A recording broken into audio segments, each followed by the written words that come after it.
Millions of people have lost weight with personalized plans from Noom. Like Evan, who can't stand salads and still lost 50 pounds. Salads generally for most people are the easy button, right? For me, that wasn't an option. I never really was a salad guy. That's just not who I am. But Noom worked for me. Get your personalized plan today at Noom.com. Real Noom user compensated to provide their story. In 4 weeks, the typical Noom user can expect to lose 1 to 2 pounds per week. Individual results may vary. I'm Sandra, and I'm just the professional your small business was looking for. But you didn't hire me because you didn't use LinkedIn Jobs. LinkedIn has professionals you can't find anywhere else, including those who aren't actively looking for a new job, but might be open to the perfect role, like me. In a given month, over 70% of LinkedIn users don't visit other leading job sites. So if you're not looking on LinkedIn, you'll miss out on great candidates like Sandra. Start hiring professionals like a professional. Post your free job on linkedin.com/spoken today. Since 2013, Bombas has donated over 100 million socks, underwear, and T-shirts to those facing homelessness. If we counted those on air, this ad would last over 1,157 days. But if we counted the time it takes to make a donation possible, it would take just a few clicks. Because every time you make a purchase, Bombas donates an item to someone who needs it. Go to bombas.com/ACAST and use code ACAST for 20% off your first purchase. That's bombas.com/ACAST, code ACAST. Hello, and welcome to Voices from the Battlefield, part of Waterloo Remembered. The next extract is read by Napoleonic reenactor Robert Wilde Evans and comes from the recollections of Private Thomas Jeremiah. Robert Wilde Evans, reading an extract from the memoirs of Private Thomas Jeremiah, 1st Battalion, 23rd Royal Welsh Fusiliers, Regiment of Foot. I've chosen this passage from the memoirs of Private Thomas Jeremiah of the 23rd Foot for several reasons. Firstly, I speak as a Welshman by birth, and say I feel a great affinity to those Welsh soldiers who participated in the Great Battle of Waterloo and what they achieved. Of course, there were several famous Welsh personalities involved in the conflict and the action, the 23rd being the main Welsh regiment there. Sir Thomas Picton is also a character that particularly springs to mind. Secondly, I've chosen this account because it's an eyewitness from a private soldier. Now, so many, of course, are from officers who are more likely to recount their actions and put pen to paper. So private soldiers are a little bit more unusual, and it's an interesting look into how the ordinary man on the field likely thought and felt at the time. Not just about the battle, of course, but in general, about the Napoleonic Wars, about famous individuals of different nations, about how his fellow soldiers likely thought of the French, and it offers very much a private soldier's eye view of that famous battle. Now, of course, this account does come with some historical pitfalls and facts that are not really true. There are some generous doses of jingoism and national pride amongst it all, which possibly, with the passage of time, would have become a little more coloured and a little more colourful. But nevertheless, it's an account of that world-known and famous battle that really does speak to me. And finally, to end on a light-hearted note, I am a Napoleonic reenactor, and one of the groups that I work quite closely with at Napoleonic reenactment events is that which recreates the 23rd Royal Welsh Fusiliers during the Napoleonic Wars. And they are a great bunch of guys who do a fantastic job of doing justice to their forebears in the original regiment. And so I recount this original passage as a little tribute to them. At about 10 o'clock on Sunday the 18th day of June 1815, the whole of the Allied forces under the command of the Duke of Wellington were drawn up in order of battle in 3 lines, extending something short of 2 miles. The sight was at this time truly grand and imposing. It would be folly in me to attempt to describe the glorious sight, o'erbrung at this moment when all was silent as the grave, not a word or whisper to be heard, all waiting for the signal from our noble commander. About this time the light infantry of all the front line were ordered to the advance and cover the front of the line. This done, immediately there appeared, coming over the opposite heights, a line of tirailleurs, or French riflemen. Both lines were now descending and approaching each other from their respective hills, and in the valleys between the two armies they met and commenced skirmishing. The French vedettes were then approaching quite fast, when the Marquis of Anglesey ordered our light cavalry to counteract the French vedettes. This, you may depend, is a very handsome sight, while we were anxiously looking at those skirmishers as far as the eye could see each side. We could see coming over the opposite hill the tops of lances quivering in the air, and the men and horses appeared and showed us a long line of Polish lancers, supported by immense bodies of cuirassiers, horse grenadiers, light cavalry of all description. By this time our officers of the army thought that it would be a cavalry affair, and that we infantry would be as mere spectators. But all was not done yet. All our cavalry were held in readiness, but we were soon undeceived by seeing immense columns of infantry coming over the hills, supported by a great force of artillery and cavalry. By this time the skirmishing was very hot, and the French began to throw round shot at our columns and reinforce their skirmishers. Our light infantry began to give way on all sides, and the French kept pouring fresh troops into the plains. Hitherto our army were lying down on the ground to avoid the shot and shell. The French seemed to be quite awake to the British being in square, and threw shot and shell into our columns, so that our colonel ordered us to form line so as to reduce the chance of hitting us. At this time the French cavalry approached and galloped up to our very bayonets. One circumstance I shall ever remember was a French regiment of cavalry, headed by a bold and intrepid officer. He rode up in front of his regiment, and when within a few yards of our front company, he exclaimed in English, "Come on, you English cowards!" This he said several times, and this irritated our soldiers and our noble colonel, who was not one to put up with a language of this description, and from a Frenchman, who we were taught to despise as our natural enemy for many years. Our colonel seemed a little irritated by the bravado of this audacious soldier, and immediately gave the word, "Fusiliers, forward!" This cheerful order was obeyed with alacrity. We moved in close column until we arrived at the summit of the hill, from whence we could see the whole of the French army moving down in dark black masses. We were scarcely arrived in our position on the hill when the above-mentioned officer came at the head of his brigade of cavalry of horse grenadiers. He made up to our very bayonets under a most tremendous fire of musketry.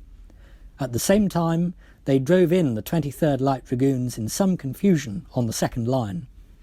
The both 23rds, horse and foot, were together all this day to bear witness of each other's valour. At this we expected to be attacked by the infantry, who were manoeuvring in front of us, who we thought to pursue. Now the same dragoons, headed by the intrepid general, came again at full charge. The French advanced with the most speed and corresponding fury, and charged with horrible yells. They passed us after failing to break into our square, and was very nearly annihilating one of our regiments, who were all composed of inexperienced soldiers. However, this second charge was beaten off as well as the first, and now we were to prepare for the third, which was not long coming. It appeared that as long as this brigade and its daring commander occupied the plains in our front, that there would be no peace for us. So we were to a man anxious to lay their commander low in the dust. At this time the enemy's infantry were manoeuvring in great force in our front, and we expected a serious attack on the whole of our right. An extensive line of infantry were advancing in quick time towards us, when we began to form line. They gave us a volley, and immediately wheeled into open columns, and under cover of the smoke which their fire occasioned, their cavalry came at full gallop with dreadful yells, and, but for the maturity of our colonel and officers, we should to a man have been cut to pieces before we could form square, as like the 42nd on the 16th of June, who were severely cut to pieces for not forming square in time. This third and last charge for this desperate French fire-eater, for just as he arrived in front of our square, he was shot dead. I had the satisfaction to see him lie wounded on the ground within 2 yards of me. He had received 3 balls. I was one myself who fired at this hero.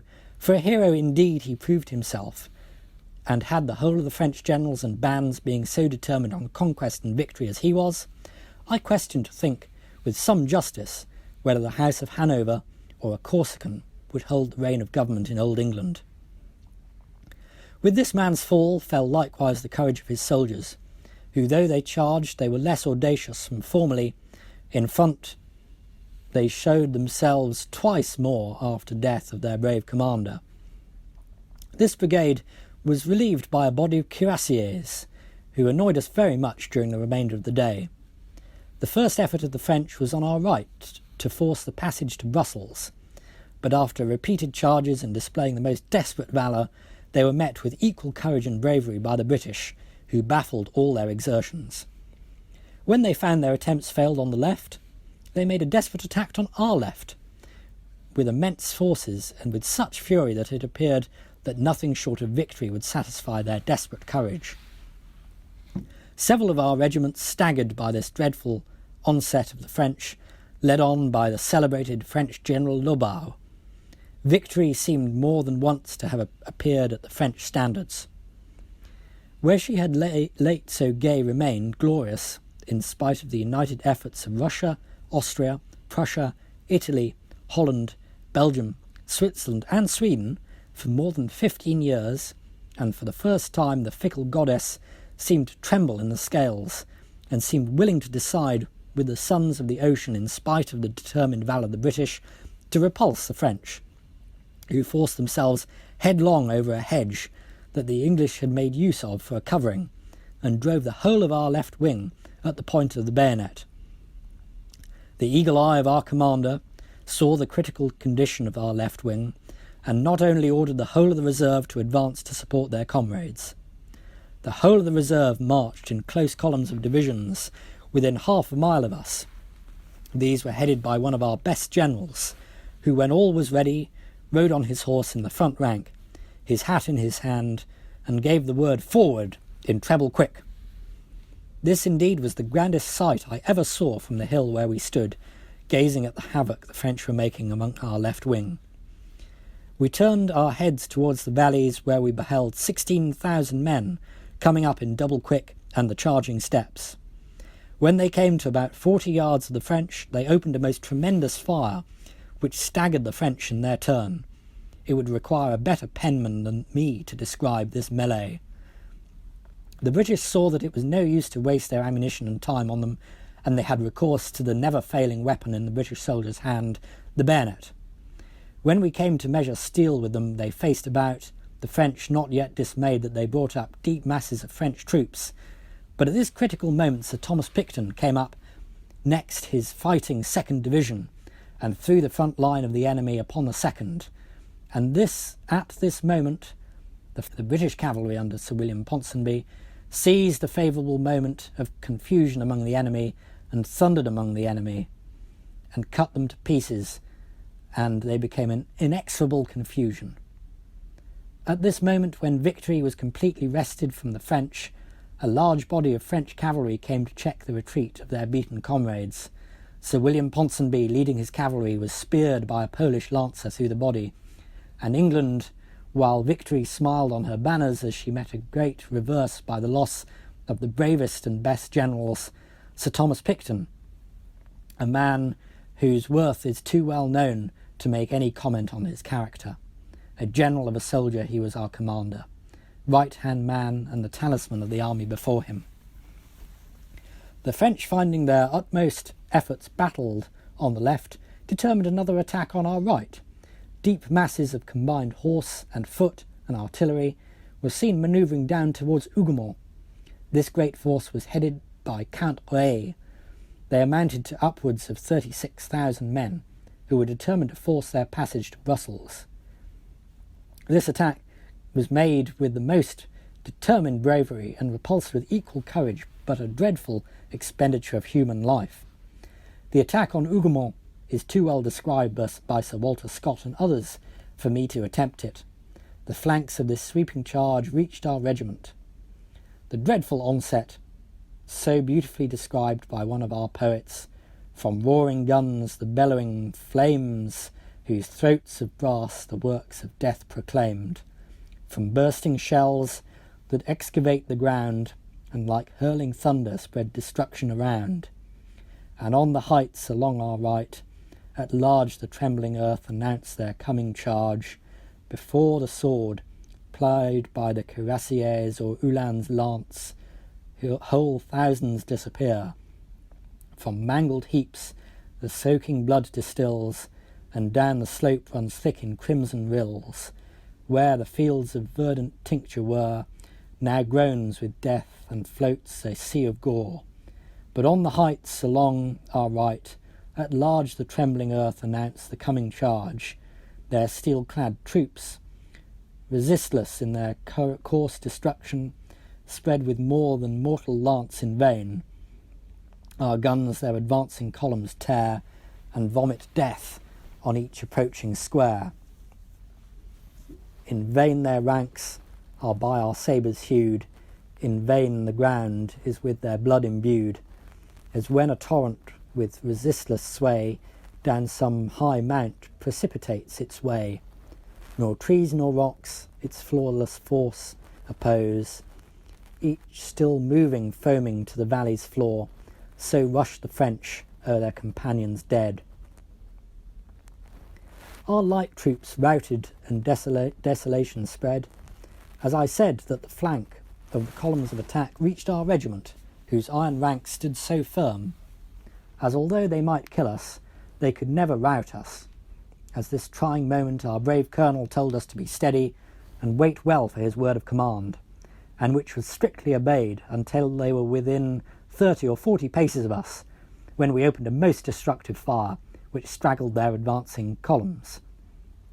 And whilst our brave and beloved colonel was reminding us of our former exploits on the peninsula, he received his mortal wound, just as he saw his commands obeyed. It required all the attention of our officers to restrain our men, for they were burning with revenge for the loss of the most beloved commander who had on so many actions led the regiment to victory and in conquest in former campaigns, by reference to Lord Wellington's dispatches from the peninsula. You will see his personal wealth, as well as his most distinguished character as a soldier. He was after his death conveyed to his native country to be interred in his own native city of Worcester, when every man in the regiment gave a day's pay to raise a monument suitable to the magnanimity of the spirit that once inhabited the corpse of that brave Ellis. The 14th Regiment was nearly annihilated by the desperate charge on our right wing.